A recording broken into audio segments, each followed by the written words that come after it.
Alright, so I wanted to go ahead and do an introduction to DragonRuby Game Toolkit, specifically in the context of low-res game development. So Low-Res Game Jam 2020 just started off probably a couple of days ago, and there's a template, a sample app inside of DragonRuby that explicitly communicates what can be done with the engine in the context of a game that only renders at 64 by 64 pixels. All right, so here's the starting template. Essentially, your application. The only thing you need in your application for DragonRuby is these lines right here. Okay, so there's a file that comes with the sample app called lowres.rb. There's some emulation things in that file. You don't necessarily need to muck with that file at all, but you need to require that file. And Ruby, the way you require a code file is by typing the word require and then giving it the file path. Okay. After that, you define your entry point for your application. Okay. Then in here you can type whatever you want to do. So if I do low-res labels and I give it a position, I'll give it the position, the X position of 31, the Y position. We'll go ahead and make this a hash. This is a Ruby hash, and the Ruby hash looks a lot like JSON.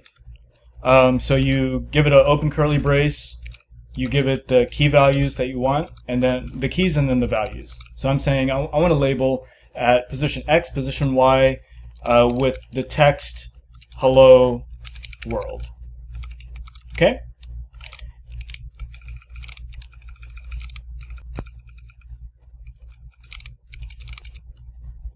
And we have it show up there. You'll notice that the text is not necessarily the best resolution for this kind of this 64 by 64 pixel canvas. So we'll go ahead and specify a font file, and that'll be under fonts. And the font file is, let me look it up real quick. The font is called lowres.ttf.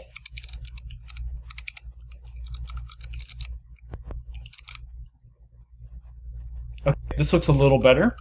Let's set the alignment to centered aligned. So alignment of 0 would be left aligned. Alignment of 1 is center aligned. And alignment of 2 is right aligned. Okay? So we'll set the alignment to 1. And then we're going to set our size. So I've included a couple of sizes for you on your behalf.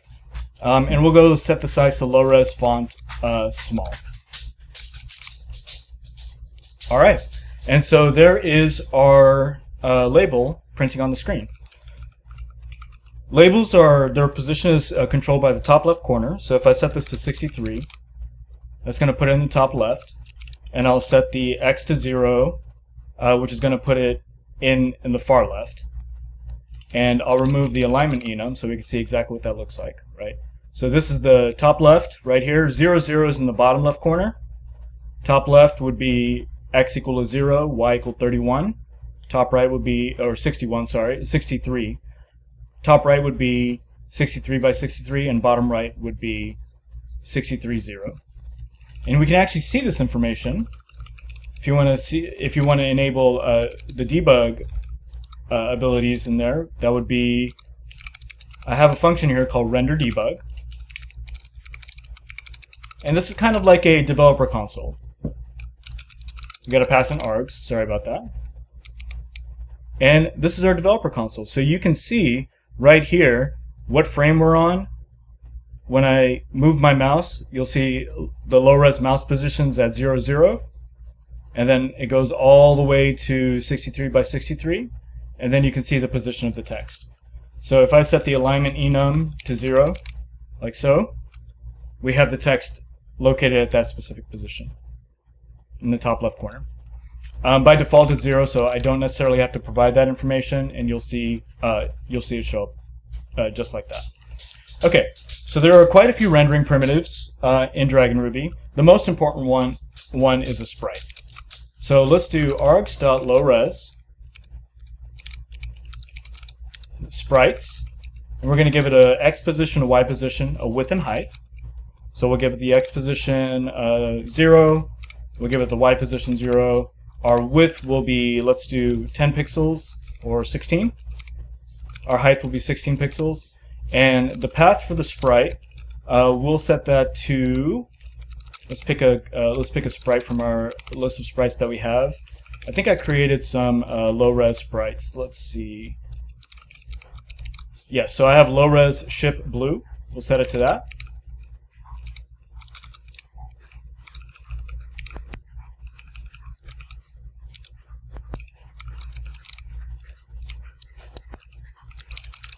It's in the sprites directory. And with that, right when I save the file, we should see the ship show up. There we go. So we have a ship on the screen. And we can do interesting things like set its angle. So we can set its angle to 90 degrees. There we go. Rotates the ship 90 degrees. 180. Voila. Okay. We can also rotate the ship based on the frame that it's on. And what we use there is another property off of state called tick count. So if I do args.state.tickCount, this is the frame that it's on, and we're going to see the ship slowly rotating. And you notice that everything in DragonRuby is hot loaded. So you save the file, and it shows up on the screen.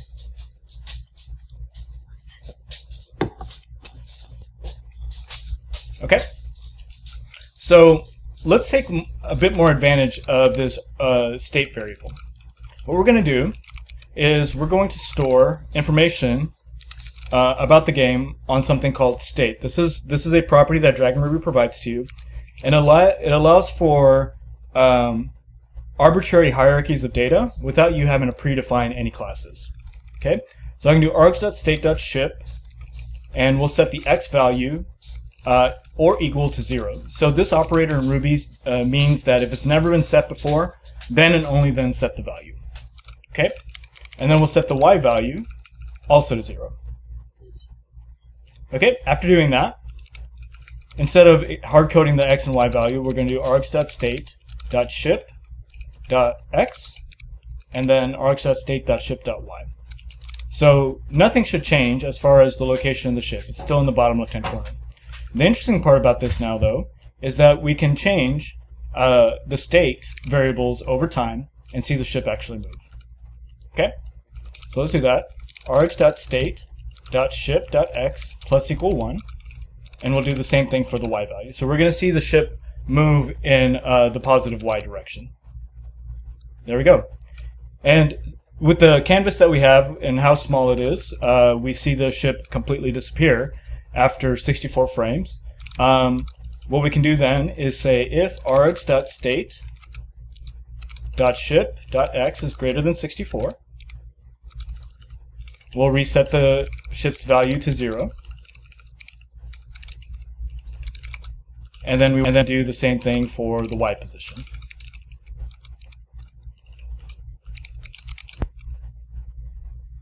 Alright, there we go. And if at any point in time you want to reset the game, you can, at the bottom of the file, I usually do my reset here. So every time the file is loaded, I can do a $GDK.reset, and it'll reset the game for me. Okay? So this function is getting a little complicated, so let's break it down into the actual pipeline that you would use in game development. So the first thing we want to do is initialization. Right? In your game loop, you always want to initialize. After that, you want to render.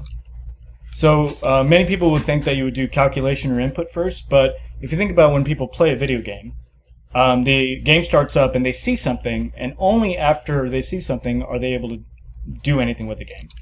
Right? So render is next. Afterwards, we do the calculation of input. Right now, we don't have any keyboard input, so we don't have anything there. And then finally, after all that is done, then we do our calculation.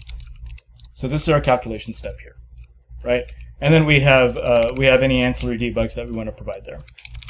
So this is essentially the true game loop as opposed to what's generally taught with regards to using game engines. You want to initialize first, then render, then accept input, then perform your simulation calculation, right? Calculation. That's how ideally is shown on the screen.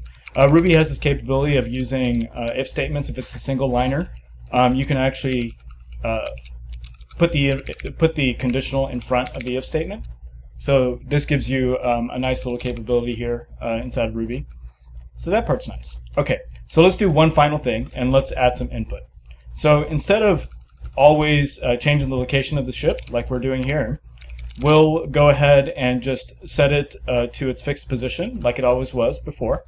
And then instead, we'll do if args.inputs.keyboard.write if with the context of was, WASD, if D is pressed or if the right arrow is pressed, we want to set increase the values, the ship values X position.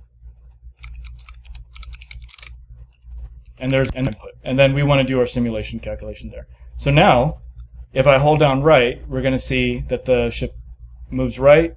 If I press D, it also moves right. Okay? We can do something else. If args.lowres.mouse, mouse down. If the mouse is down, click as an alias also. Either one is fine. We want to move the ships. args.state.ship.x is equal to args.lowres.mouse.x, and then do the same thing with the Y position. So let's see what happens there. I click and the ship moves around. You'll notice that it sets it to the bottom left hand corner. We can just subtract 8 to kind of center it on the cursor. So voila, all right, we've got the ship moving like that, and then we also have it moving left. And then we can put one more statement.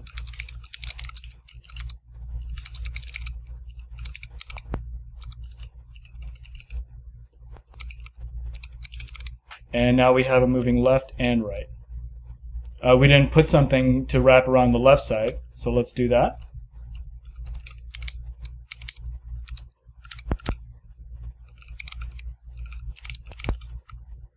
So there we go.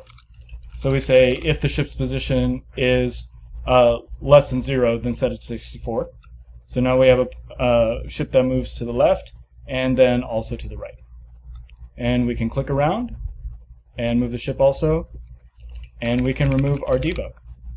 So this is our clean game with ship movement using the keyboard and mouse clicks. And with that, that's kind of your introduction to the low-res game jam template. The cool thing is that there's quite a few options available to you, and sample apps or sample implementations already included within the sample app. So here was our hello world, right? I also show how to render a label.